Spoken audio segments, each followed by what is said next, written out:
Боранчу айке, биз азыр Тынар байкенде пикирин уктук. Ал жакта баягы муфтияттын жаңы имаратынын ачылышында чыгармачыл инсандардын ортосунда азыр ушундай талкуу жараткан пикирлер болуп атат да, сүрөткө түшкөндүгү боюнчачы.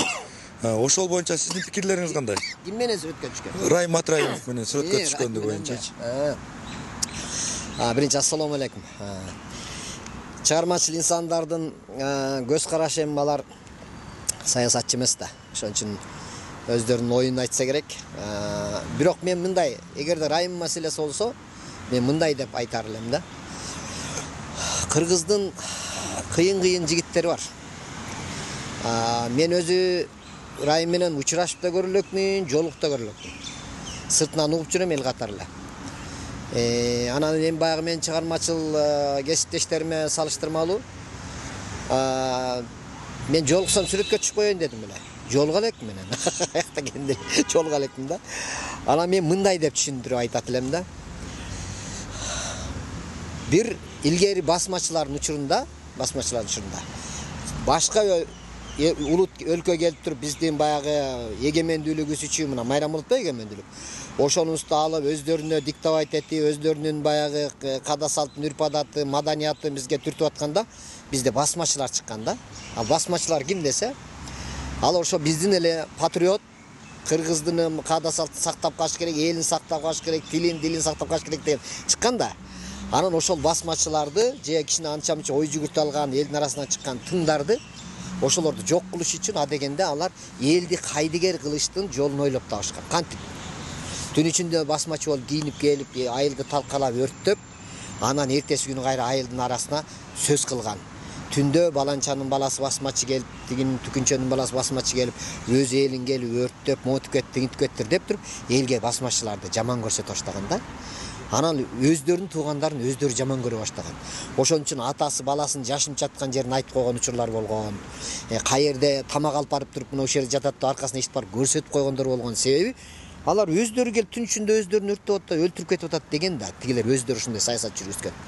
Ошентип отуруп анан кийин элдер кайдыгер болуп калат да. Кайдыгер болгондон кийин анан элдин арасынан тың чыккандарга ушак чыгарып коет. Тетереке Тынар деген басмачы экен деп коет мисалчы. Анан элдер күжүң болуп карасаң, Тынар күндүз артист болуп жүрөт экен, анан кечинде барып басмачы болуп туруп анан жаман көрө баштайт да.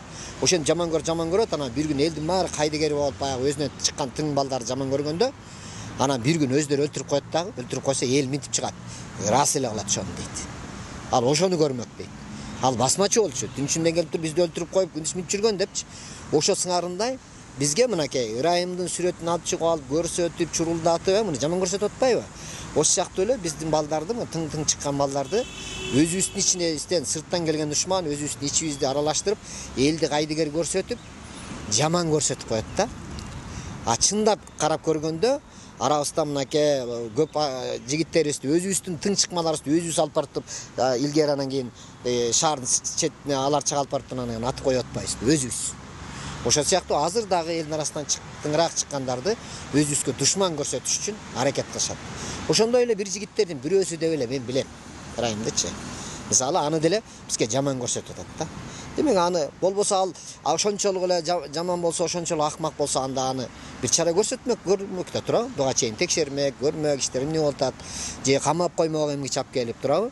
Анан ар кимси келип камайм деп эле камабай калып атат. Демек, значит, анын ар жагында медалдын экинчи бети бар дегенде, ар жагында да башка нерсе болуш керек. Менин түшүнүгүм боюнча да. Ошон үчүн же болбосо анда Райымга баары карыз болуш керек. Карызын бергенден кийин камашы мүмкүн дегендей болупчу. Ушундай жолдор бар да кыскасы. Кыскасы биздин өзүбүздүн арабыздан чыгып аткан, тың чыгып аткандарга бирөө жамандаса элечи, деп эле бакырып жата берип, анан кийин аны менен сүрөткө түшпөйт элем, аны менен минтпейт элем деп эле. Мына биз ким менен гана сүрөткө түшпөйбүз, артисттерчи. Биз Хан менен да сүрөткө түшөбүз, Бомуш менен да сүрөткө түшөбүз, баары менен сүрөткө түшөбүз. Аралашабыз, көрөбүз, билебиз. Анан мен ошону ошондой бир тың жигиттердин бири деп эле эсептейм да. Анан жолукса сүрөткө түшөм ошо. Рахмат.